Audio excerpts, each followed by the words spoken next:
Well, good afternoon.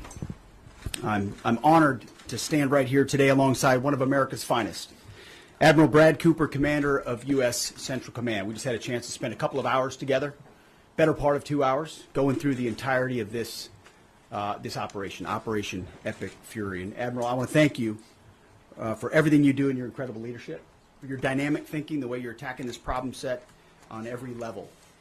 In just days of Operation Epic Fury, you and your team have delivered nothing short of devastating, precise strikes, taking out the better part of Iran's Navy, making it combat ineffective, neutralizing missile sites and launchers, and establishing total dominance over the skies we fly over and seas we fly over. Our forces are executing with unmatched skill, and the mission is advancing decisively. This is the kind of no-nonsense, results-driven warfighting that America demands. And you're delivering it in spades. You are the man for this moment. Admiral Cooper, on behalf of the President, the Department of War, and every American watching, I want to thank you for the outstanding job you and CENTCOM are doing. Keep pressing the fight, and we are with you all the way. A few thoughts before I hand it over to the Admiral for an update. Iran is hoping that we cannot sustain this, which is a really bad miscalculation for the IRGC in Iran. You see, there's no shortage of American will here. We remember and honor our fallen, those 6 that we will soon welcome at Dover, who gave everything for their country in this mission. We remember them. But we remember them by rededicating ourselves even more fervently to this mission.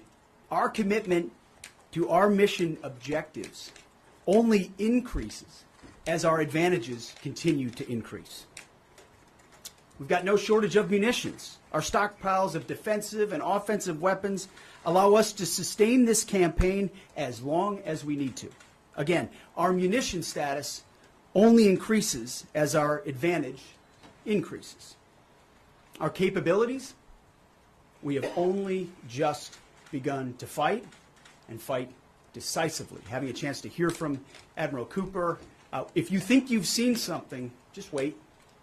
The amount of combat power that's still flowing, that's still coming, that we'll be able to project over Iran is a multiples of what it currently is right now when you add up our capabilities and those of the Israeli Defense Forces.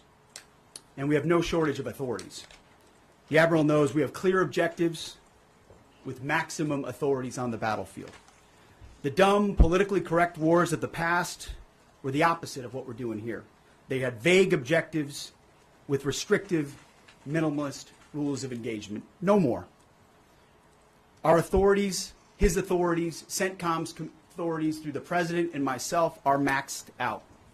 Our capabilities are overwhelming and gathering still, as are those of our Israeli partners.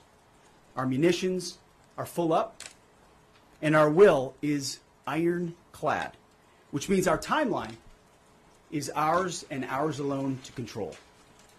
As long as it takes to ensure the United States of America achieves these objectives. And as we flow more forces, and as we flow more capabilities, and as our munitions, as we're flying over the top, have even more devastating effects, we set the tempo, we set the timeline, led by the commander on the ground. Our ear is to the ground to listen to Admiral Cooper, what he needs, and what he needs he will get. We are built for this fight, and we are in it to win it. And we have the right commander in the lead. So I'll now hand it over to Admiral Brad Cooper to give you an update right here from CENTCOM. Admiral. Mr. Secretary, first, thank you very much and good afternoon, and welcome to U.S. Central Command Headquarters, America's Warfighting Headquarters. It's great to be here alongside the Secretary and representing the more than 50,000 men and women in uniform currently executing Operation Epic Fury. So, Mr. Secretary, first, thank you very much for your leadership and support and the very clear vision and objectives that you've given us to allow us to use overwhelming force against the Iranian terrorist regime. And thanks to all of you for attending today, and welcome to Tampa. We are now starting our 6th day of a historic mission to eliminate Iran's ability to threaten Americans. We are, if I could channel my inner Navy officer, we are at full speed ahead in executing orders given by leadership in Washington.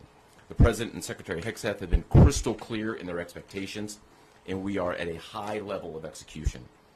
As described by the Secretary and earlier this week by me, U.S. combat power is building as Iranian combat power declines. Our air dominance allows us to hit Iran's center of gravity with overwhelming power and reach. A couple of examples. In just the last 72 hours, America's bomber force has struck nearly 200 targets deep inside of Iran, including around Tehran. And in just the last hour, U.S. B-2 bombers dropped dozens of 2,000-pound penetrator bombs targeting deeply buried ballistic missile launchers. Notably, we have also struck Iran's equivalent of Space Command, which degrades their ability to threaten Americans. Then, if I just look back over the last 24 hours of the operation compared to where we were at start, ballistic missile attacks have decreased by 90% since day one. Drone attacks have decreased by 83% since day one. Having said this, we remain vigilant. Our strikes against the Iranian Navy have intensified. You may have heard the President say just a little while ago that we have sunk or destroyed 24 ships. That was true at the moment. We're now up over 30 ships. And in just the last few hours, we hit an Iranian drone carrier ship, roughly the size of a World War II aircraft carrier, and as we speak, it's on fire. The President gave us another task, to raise or level Iran's ballistic missile industrial base. So we're not just hitting what they have, we're destroying their ability to rebuild. And so as we transition to the next phase of this operation, we will systemically dismantle Iran's missile production capability for the future, and that's absolutely in progress. This is going to take some time, but our forces are well supplied, as the Secretary said, and we are absolutely ready to prosecute this mission decisively. Our combined joint forces have relentlessly destroyed Iran's air defenses over the past few days, and they've continued hunting for more systems to kill. Our air defenders are operating at the very top of their game. I couldn't be prouder, shoulder to shoulder with our partners in the region in many cases, providing the most integrated air defense network in Middle East history. We are fighting to win. Through combined U.S. and Israeli combat power, we will continue decimating Iran's ability to project power outside its borders. And if I can just conclude by saying a strong salute to the brave men and women who are out on the pointy edge of this, really doing exceptional work. I just couldn't be prouder, and I know the American people share in that same pride. So thank you very much. Absolutely. And with that, we'll take a few questions. Yeah, right here. Sir, appreciate it. Admiral, I wanted to ask, or Mr. Secretary, the Ukrainian president said today that the U.S. has asked for specific capabilities to deal with Shad drones, Iranian drones. And you guys talked about what you asked for, and has there been any surprises from Iranian capabilities that you guys have seen in the past 6 days? Go ahead. We're very familiar with Iranian's capabilities, and as you might imagine, we planned for it right from the outset, and I feel good about what the plan was. Like any good organization, we adjust as necessary to meet the environment, and we've made those appropriate adjustments. Absolutely. Right here. Thanks, Secretary. I had two for both of you. One, was an American pilot shot down today in Iraq? And two, I've heard reports that there's enriched uranium stored in Isfahan. I've also heard reports that there's not a lot of bombing there. Is that on purpose? Do we believe there's enriched uranium there? And would we ever send special forces to secure it? As CENTCOM pointed out, that those reports of an F-15 being shot down are false. As you can imagine, Iran is doing everything it can to peddle in lies, deception, and inflation of numbers and reality, mostly to propagandize to their own people. Right? They've shut down the internet. They're hoping they can convince their own population that they're having success. One thing one of their leaders said recently is that 500 Americans have been killed, they claim. These are lies. The lies will continue. CENTCOM will continue to debunk those lies. So, and as often is the case in conflict, first reports are often wrong. As it pertains to nuclear material and things like that, one of the objectives the President has always said is that Iran will not have a nuclear bomb, nuclear capabilities, but we would never disclose what we will or will not do inside operational plans. So Admiral Cooper's got a plan. We're working that plan, and targets will be struck or not struck according to what we want to achieve. Yeah, right there.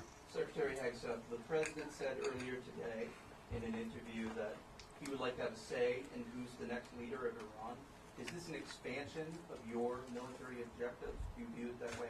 And additionally, you spoke earlier today about how previous leaders have drawn resources from our hemisphere to the Middle East. Mm-hmm. How do you avoid that? Well, there's no expansion. ultimately, I think the president's having a heck of a say in who runs Iran, given the ongoing operation we have. So there's no expansion in our objectives. We know exactly what we're trying to achieve. I think today's a great example of what this War Department is capable of doing. I was just in another part of Florida today where we announced, America's Counter Cartel Conference. 18 countries coming together from Central, South America, and the Caribbean, coming together to fight cartels. That is something that is ongoing. We're focused there. We're focused in the Indo-Pacific. We can mass combat power in CENTCOM. EUCOM is able to support that as well. So we know we're laser focused on our hemisphere and our homeland. I mean, that's why we locked down the border. That's why we're working with partners to take on cartels. That's why we're sinking drug boats. That's why we're on the offense there. But the beautiful things about combatant commands is that, Brad Cooper's laser focused on Central Command, just like Frank Donovan is laser focused on Southern Command. We can do both. That's what a global power can do. Ultimately, this issue of Iran's nuclear pursuit and their unwillingness through negotiations to stop it was something President Trump has said for a long time needs to be dealt with. And after 47 years, he's doing something that no other president was willing to do. And we're doing it overwhelmingly, and we're doing it decisively, while also in other parts of the globe having the desired effects. I mean, take, for example, what we displayed yesterday, the Iranian ship in the Indian Ocean, sunk by Indo-PACOM, another combatant command, who coordinated with us in order to make that happen. So America's reach is global. Our focus here, though, these missions are narrow, they're scoped, and Admiral Cooper is well on his way to ensuring that we reach those objectives. Right here, yes, sir. Harold Ullman, full condolences for your troops killed. The Ukrainians are talking about providing low-cost interceptors, given their experience. Is that something that the Pentagon is looking for? And Admiral Cooper, can you walk us through a little bit about how effective the Lucas drones have been, what kind of targets they've hit, and how much that's helped, given that they're low-cost alternatives to the more expensive unit? Go ahead. Sure. I'm not familiar with the particular offer, but interceptors in general, we've had a number of new capabilities being fielded. Obviously, I'm not going to talk about it from an operational perspective of what those are. But I think you have seen over a period of time us kind of get on the other side of this cost curve on drones in general. If I just walk back a couple of years, you remember what you used to always hear? We're shooting down a $50,000 drone with a $2 million missile. These days, we're spending a lot of time shooting down $100,000 drones with $10,000 weapons from ours. So that's one aspect of it. Lucas, indispensable. As many of you know, and if you don't know, this was an original Iranian drone design. We captured it, pulled the guts out, sent it back to America, put a little Made America on it, brought it back here, and we're shooting them at the Iranians. Good targets. Good targets. Absolutely. Right there. Thank you so much, Secretary. President Trump, in his first speech after the launch of the operation Epic he addressed Iranian people, and he said that there is going to be a time for you to come out, but it's not now. Stay home. It's not safe. I want to know if there is a timeline for that you're going to urge Iranian people to come out, how that is going to play out, and how are you going to protect the protesters? You know that they're going to be shot probably, as we witnessed in January. That's what happened. How are you going to protect and support the protesters? And Admiral, I have one question for you. How are you going to minimize the civilian harms? We have a lot of evidence that the Basij units, IRGC commanders, they are now gathering in schools, in hospitals, in purely residential areas because their headquarters are bombarded, they are ruined, of course. So how are you going to protect the civilians while you're attacking the IRGC people hard? Thank you. I would just say on the protests, obviously the Iranian people showed a lot of courage in those protests, and we saw the Iranian regime was revealed for what it is in the way they reacted to that. The world saw that. No one's done more than President Trump to reopen the opportunity for those who want a free Iran to do so. Ultimately, it's common sense, as he said up front. Don't go out and protest while bombs are dropping inside Tehran and elsewhere. So there will come a moment where he determines, or they determine, that it's the time to seize that advantage. But there's a lot of things we're doing and the Israeli military is doing targeting those individuals who are targeting those who protest. The more you do that and you erode their will and you erode their capabilities, the more you create an opportunity for people to boldly stand up. Yeah, I would just reinforce the point. We're targeting the people, or we're targeting the headquarters and the people who are targeting the protesters, first and foremost. I'd also just double down on the president's comments that he previously made to the people: stay in your homes, keep things calm, stay out of the way. There's a lot of U.S. and Israeli capacity coming over. We're hitting a lot of targets. The best thing for them to do for right now is just to lay low. Right here. Secretary, one common outcome of American military action in the past has been taking in thousands of refugees into the American homeland, and I'm wondering if there's any safeguards put in place to make sure that the American people aren't having to have another wave of refugees from the Middle East or anywhere else come and stay here. I think it's safe to say there's no plan for a wave of new Middle Eastern refugees to the United States of America. I think, as the president has pointed out for a long time, there are a lot of countries in the region who would be capable of providing that kind of support if need be, but that's certainly not something we're planning on. Yeah, back there. Yeah. Yes, sir. Michael in Washington Times. I wanted to ask, I know, Semper Gumby is always a truism in the military. Did the British decision to refuse Diego Garcia have any impact on the mission itself? Did you have to adjust, or were you able to just completely, go with the mission without even worrying about that? Well, as the president stated, it was unfortunate that that the Brits didn't, from day one, say, "Hey, go ahead and have access." But we got there. We got there, and that's now part of the way that we're operationalizing bomber runs. And as part of when we say more to come, it's more fighter squadrons, it's more capabilities, it's more defensive capabilities, and it's more bomber pulses more frequently. The amount of firepower over Iran and over Tehran is about to surge dramatically. And part of it is that we're going to have even more basing. And it's not just the UK. We've had other friends step up, and we're grateful for that. Maybe one more right here. Yeah, the Azeri president earlier today basically authorized his Minister of Defense to begin preparing troops for some type of retaliatory action after the airport strike. As the Department of War and CENTCOM been working on deconflicting with the Azeri if they were to move in or attempt something in retaliation? I'm sure there are plans, and I'll let the Admiral speak to that. But that does allow me to kind of address this idea that the war might be expanding, or there's chaos, and nothing could be further from the truth. If anything, what Iran is doing by targeting allied countries that would otherwise want to stay out of this, they've actually pulled them into the American orbit. So now you've got UAE and Qatar and Bahrain and Saudi and Kuwait and others saying, "Hey, we're with you. We'll shoot with you. We'll fly with you. We'll defend with you.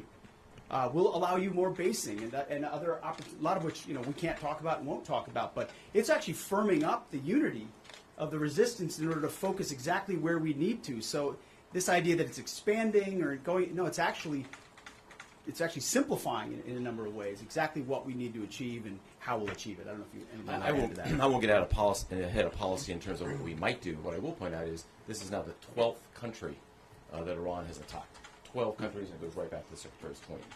Those 12 countries are none too happy, and I look forward to working with all the partners who are willing to join us in this. And I would just close by saying, Mr. Secretary, one more question.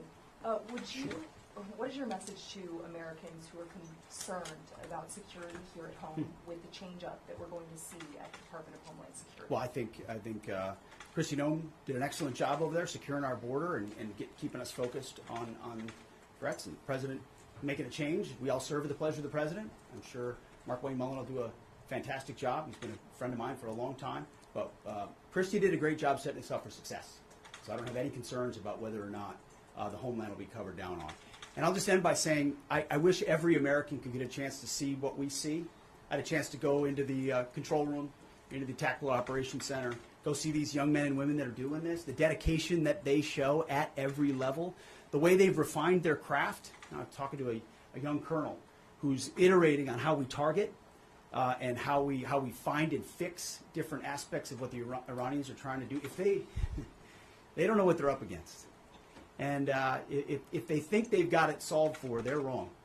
and ultimately the combination of our ingenuity, the skill, the professionalism, the discipline, and then the sheer weight of the capabilities of the U.S. military, what you're going to see may look routine. It may start to be like, oh, another boat. Oh, another launcher. Oh, another drone facility. What it takes to do this with the precision that we do is world-class. No one else can do it. And it's world-class Americans, like the ones I saw here, like the ones that are coming home that we're going to greet home, that are the engine of what makes our country great. And so I'm so grateful for folks like those here at CENTCOM, at Central Command, who are under your command. Thank you for your decisive leadership. And all I'll say to you is what I say to them, keep going. Because the President and myself, we have your back. Thank you, Admiral. Appreciate it. Thanks very much. A couple more.